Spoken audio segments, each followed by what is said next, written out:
In many ways, I feel like I have to deal with the issue of an illusion or a delusion. An illusion is when you see your dead grandmother in the back of the room. A delusion is when you believe it. Right now, we are being confronted with a lot of illusions, and we got to clear this out. Number one, on a lab testing. When you go to lab test something, you have no clue what it's going to be used for. You are lab testing a product. You are not lab testing a use. So to say that we want lab testing but only for medical is bogus, totally bogus, because either they're going to lie to you and say everything is medical, or they're very simply going to tell you the truth. We have no bloody clue, and we have no idea. We have a product that comes in a bag, and they want to know what's in it. So I will also share the concerns about lab testing. My dad was a scientist, cosmetic chemist. In our apartment, when you opened up the cabinets, you found Bunsen burners and beakers and 5-gallon jugs of all sorts of various other things. I grew up in a lab test. It was called the kitchen. All right? So I'm not concerned about it. We have in our current code places where we have a bio-industry. They could be testing bubonic plague, and they wouldn't have to worry about a 600-foot buffer. So lab testing, number one, I feel is a slam dunk. I believe in science.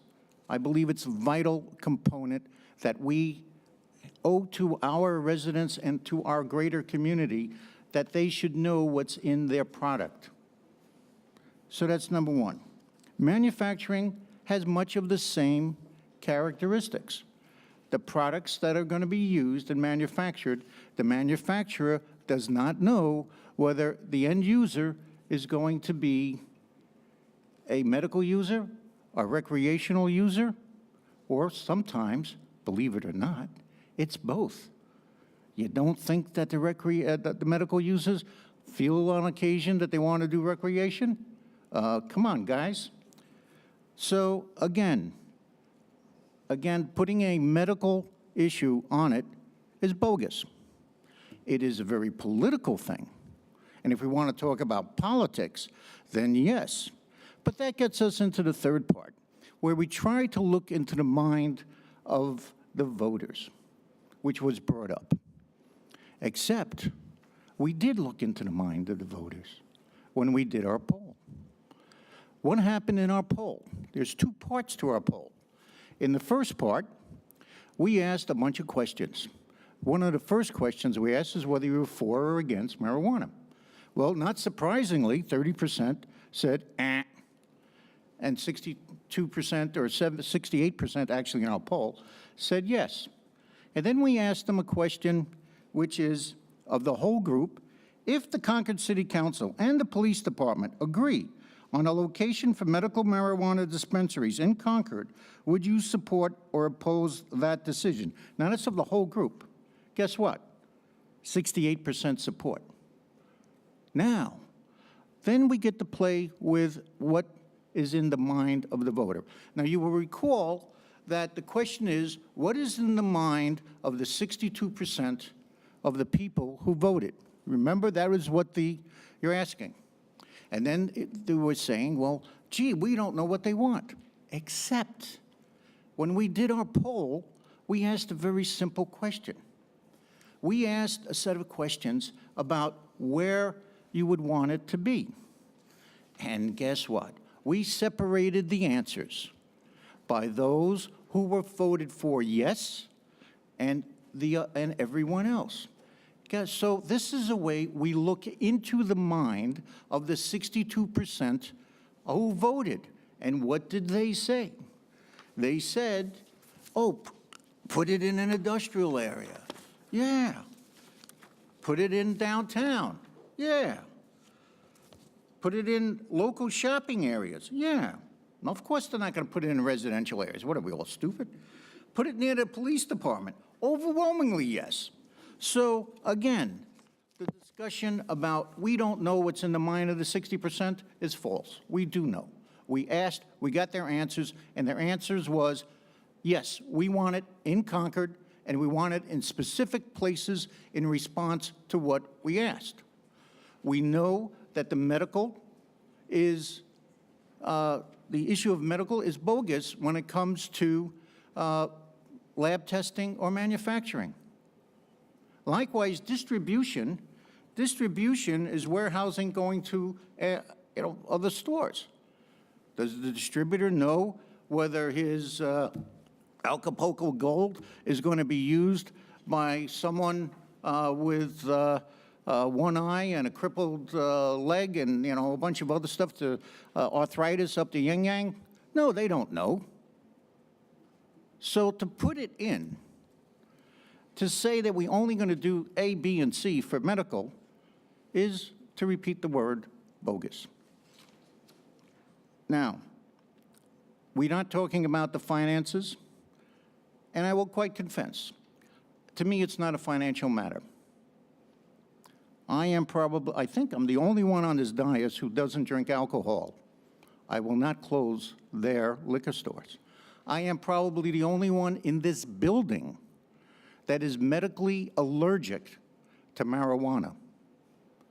That doesn't mean that I would deny you dominion over your own body to put in it what you so desire, and for the responsibility of this government to make sure that when you make that decision, it's done accurately, that you know what's in there, that it is certified, that it is safe, and that those who sell it to you and those who move it are accountable to you through the law. Right now, you saw how the example over here of everything else that's going on illegal. I'll give you a little antidote. Well, not antidote. I would love to give you an antidote. A couple of months ago, I had a visitor into my house and a bunch of other people who had a medical card. So I decided to do a test. They got on the phone and ordered marijuana. I ordered pizza. The marijuana came first. He actually said the pizza tasted better, so I have a good taste in pizza. We make good pizza in Concord. Was that before or after he had the marijuana? That was before. After, we don't know what he said. Anyway, so this is quite, and as for the issue of boundary, I'd like to add something else. As I moved into Concord 35 years ago, as of May 1st, next month. I live off of Oak Grove and Treat, between actually Treat and Monument. My kids went to Ignacio Valley High School. So did my grandkids. Ignacio High School has the Captain's Chest, a bar that is adjacent to the high school, not within 600 feet. It shares the common fence. Guess what else is in there? Cork and Bottle, a liquor store. Guess what else is in there? Trader Joe's. And the real dangerous place happens to be a little drugstore where you can get every opioid you want for the doctor's permission. Now, for 35 years, that has existed. And I can assure you, I checked with the police chief. It's not a hotbed of vagrant and crazy behavior. So 600 feet, as the crow flies, for residences, we already have industrial limits on where we can put scientific labs. We already have limits where we can put industry, where we can have warehousing, where we can have industrial production. So to throw some additional feet on top of it doesn't make any sense to me. But I know they like the idea of complying with some number that the state has, but I should also point out, if I understood it correctly, the limit of 600 feet was a recommendation, not a hardcore law. What you see in many political organizations and political arguments is people will create what's called a poison pill.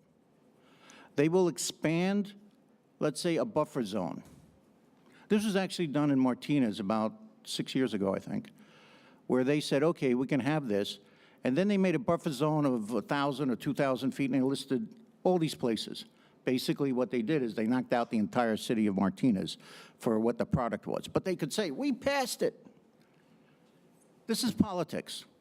This is bad politics. This is not representing the will of the people. This is not representing the interest of the people. This is not representing the idea of making us go forward. I do not want our residents going to another city to buy a legal product. It would be as if we were going to ban bourbon, which for me wouldn't matter, but for some of us, it's a rather, a big contribution. So there you go.